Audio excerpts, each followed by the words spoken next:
Namaste, Levinanda Saraswati. On the Yoga Sutra by Patanjali, the portion on practice number 15, which states, to one of discrimination, everything is painful indeed, due to its consequences.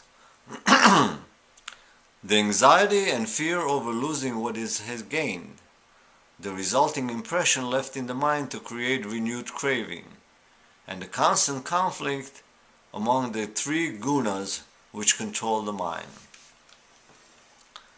This translation here, Patanjali gives a very important sutra and a great truth in the spiritual field.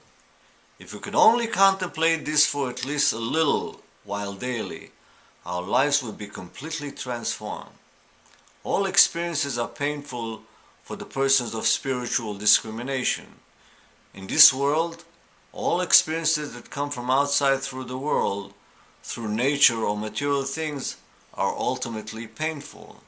None can give everlasting happiness. They may give temporary pleasure, but they always end in pain. Even the enjoyment of our present pleasures is usually painful because we fear its loss, while that is because we live in attachment. Imagine you have a high position, appreciated by hundreds of people. Everybody says you're a great person. Gradually you learn to love that position. Isn't it nice to be admitted by everybody? You have hundreds of devotees around, thousands of disciples around the country. This is really fine. But a fear might simultaneously come in. Suppose I lose this position. If my disciples leave me one after another, what will happen to me? Where is the pleasure in the position then? Or perhaps you accumulate money. I've seen people who rush to the stock market page as soon as they see a newspaper. If their stocks rise just 1% over the previous day, they're ecstatic until they see the next day's paper.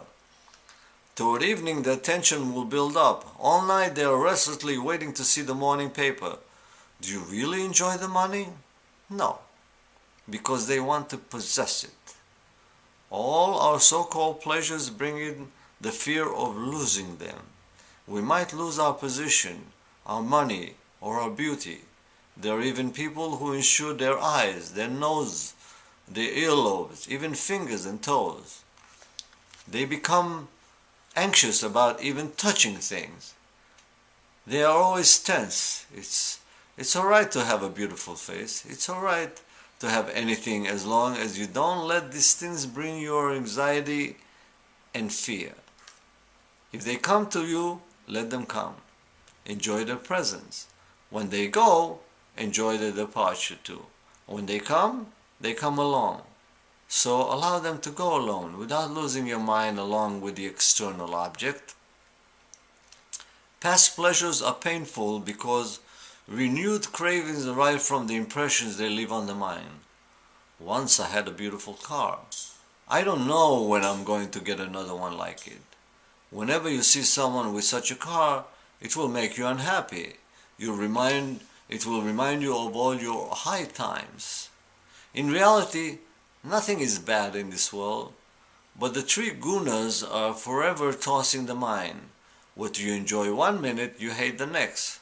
When you are in a good mood, your children may come and play with you, but when you are in a terrible mood, you say, "Get out, don't disturb me."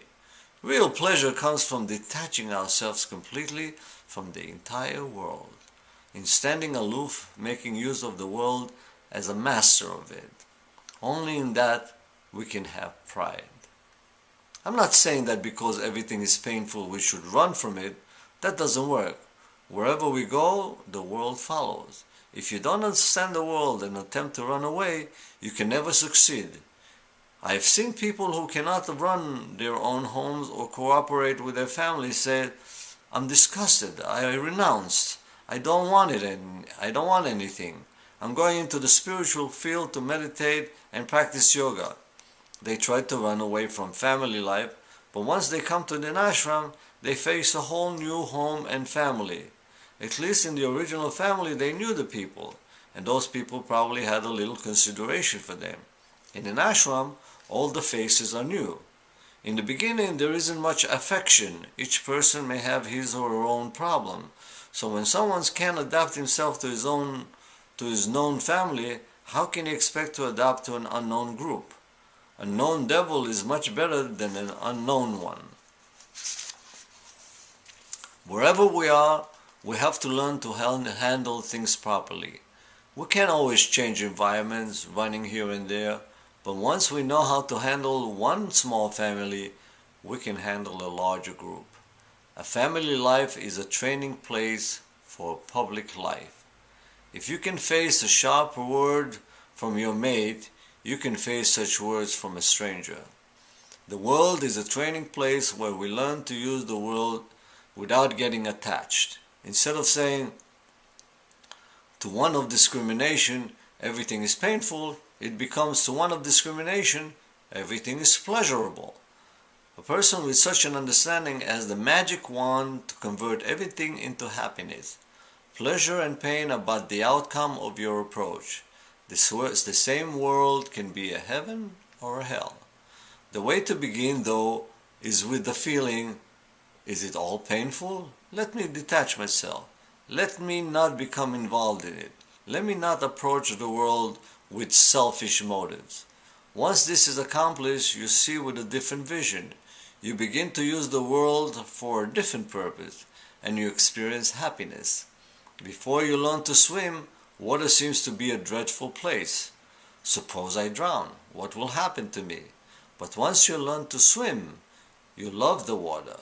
The world is like that. You have to learn to swim in these oceans of samsara to become a master swimmer. Om Shanti Shanti Shanti.